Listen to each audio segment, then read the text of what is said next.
Hi, my name is Alan Grant. I'm Dean of the College of Agriculture and Life Sciences at Virginia Tech. I'm pleased to have the opportunity to congratulate Brooks on his induction to Marquis Who's Who.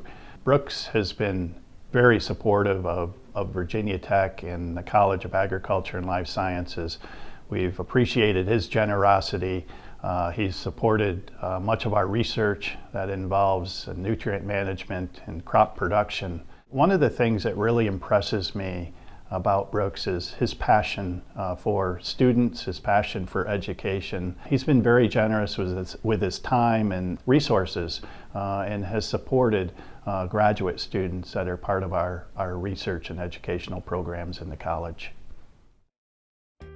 When I originally entered college, I was in aeronautical engineering, and in 1947 and 48, aeronautical engineers had a great deal of difficulty finding a job. And so I switched to chemical engineering because the chemical industry was growing, and that proved to be a smart move. I've been out of college for 66 years. The first 30 years of my career was in major industry. I wound up as the senior technical person of the largest phosphate chemical and mining facility in the world in 1970. That company was sold in 1981, and myself, along with 20 other people, left to pursue other interests. And I had a friend that was the president of NC Chemical, and that's spelled E-N-C-E-E, in North Carolina, and he asked me to come there and help him diversify. And I'm still there 36 years later. Because of the nature of the work that I have been doing over the years, you had to cover many, many fields, not just chemical engineering. It had to be business, economics, you had to broaden out. You can't say I'm a chemist and that's it. No, I'm not. One of the achievements was back in, it was in the late 1960s, developed a polyphosphoric acid, which made the base material for liquid fertilizers. And that material is still used today. It was manufactured by the company that I was working for at the time. Now, then that changed when I left that company, and I've been involved in chelates or sequestering agents. You almost name it, and when you're as a consultant, you're in a lot of different things all at one time. And of interest to you, I was a consultant on chelates for agriculture to the National Fertilizer Company of Saudi Arabia. I might say I've never been to Saudi Arabia. Here in the more recent years, the last 10 to 12 years, we've been involved in a number of different agricultural projects along with encouraging graduate students, and we're very, very proud of that. Well, personal achievements, I married the right girl. We've been married for 66 years. We have 3 children we're very, very proud of. The oldest son, PhD in biochemistry. My daughter is a master's degree in business education, and my youngest son is an MD. I would say that the thing that I enjoy the most is helping young people with their career. My name is Abigail Baxter. I'm a PhD student in the Crop and Soils Department at Virginia Tech. My research has been funded by the Whitehursts. I've been testing some of their products for micronutrient availability. And it's been a real treat to meet their whole family and it's so interesting to see the dynamics of how they express information and knowledge. Brooks has a way of telling you things and teaching you through storytelling and jokes that just makes it so accessible and relatable. And more so than anything else, I feel like they really care, and he really cares about how you grow as a person as well as a student and a professional. And that's a support group that I'm honored to have. I'm Mike Maxey. I'm the president at Roanoke College and have been there for a long time. But I have to tell you that the most interesting person I've met in my work at Roanoke is Brooks Whitehurst. If he didn't exist, we'd have to invent Brooks. For us at Roanoke, what Brooks has done is been especially influential in the sciences and in our entrepreneurial activities. He's taken a great interest in both and has influenced both. And when I say influence, I mean Brooks provides it all. He supports it. He lectures to students.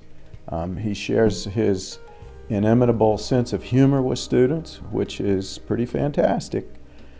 But Brooks has this ability to spread goodwill, and that's part of why we love him so much. Everybody loves Brooks because of his good spirit and his ability to do good in the world and have fun while he's doing good.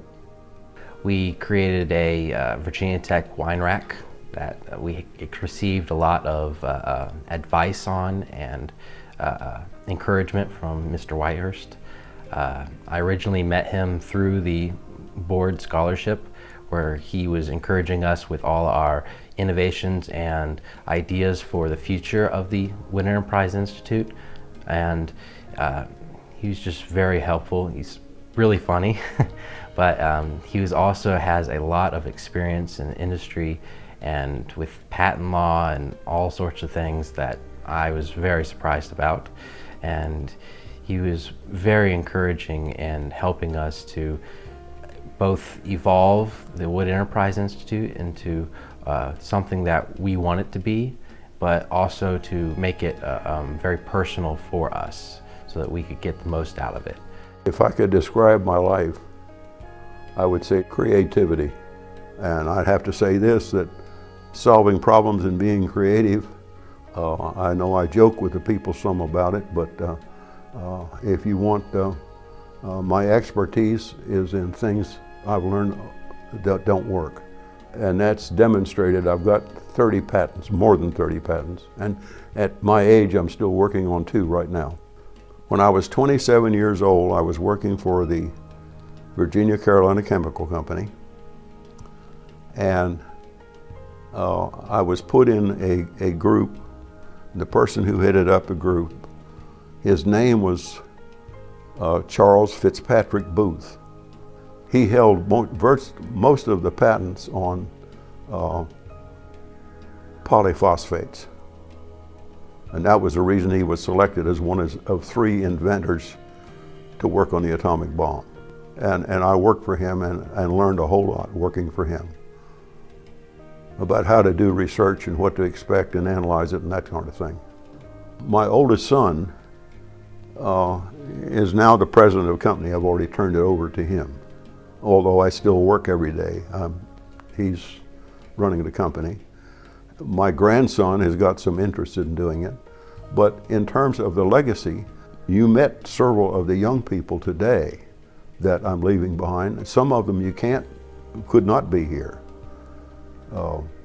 And that's who the legacy we're leaving it to. My wife has been very supportive all through the years. It's been a real help. Parents, I got a lot of encouragement from my father, my mother. My father was very much interested in astronomy. And we lived in eastern Pennsylvania in Reading. Philadelphia was about an hour and a half drive from Reading in those days. On Sunday, a lot of times, we would go to the Fells Planetarium in Philadelphia to listen to a lecture on astronomy.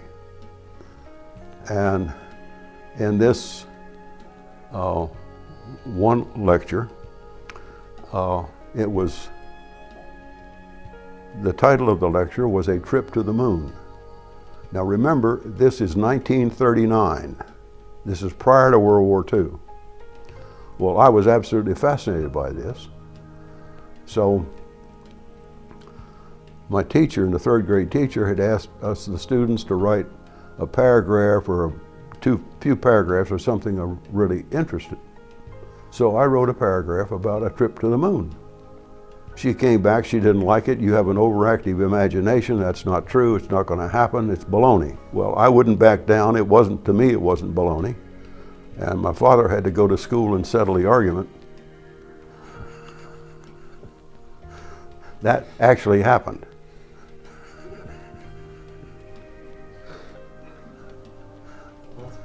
So you can see why I have been in trouble since the third grade.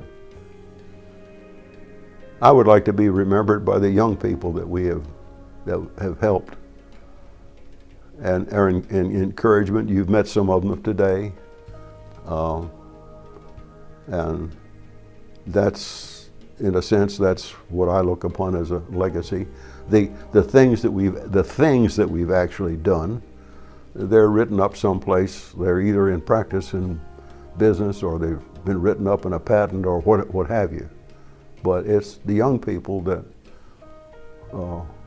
we meet in the universities and that we try to encourage.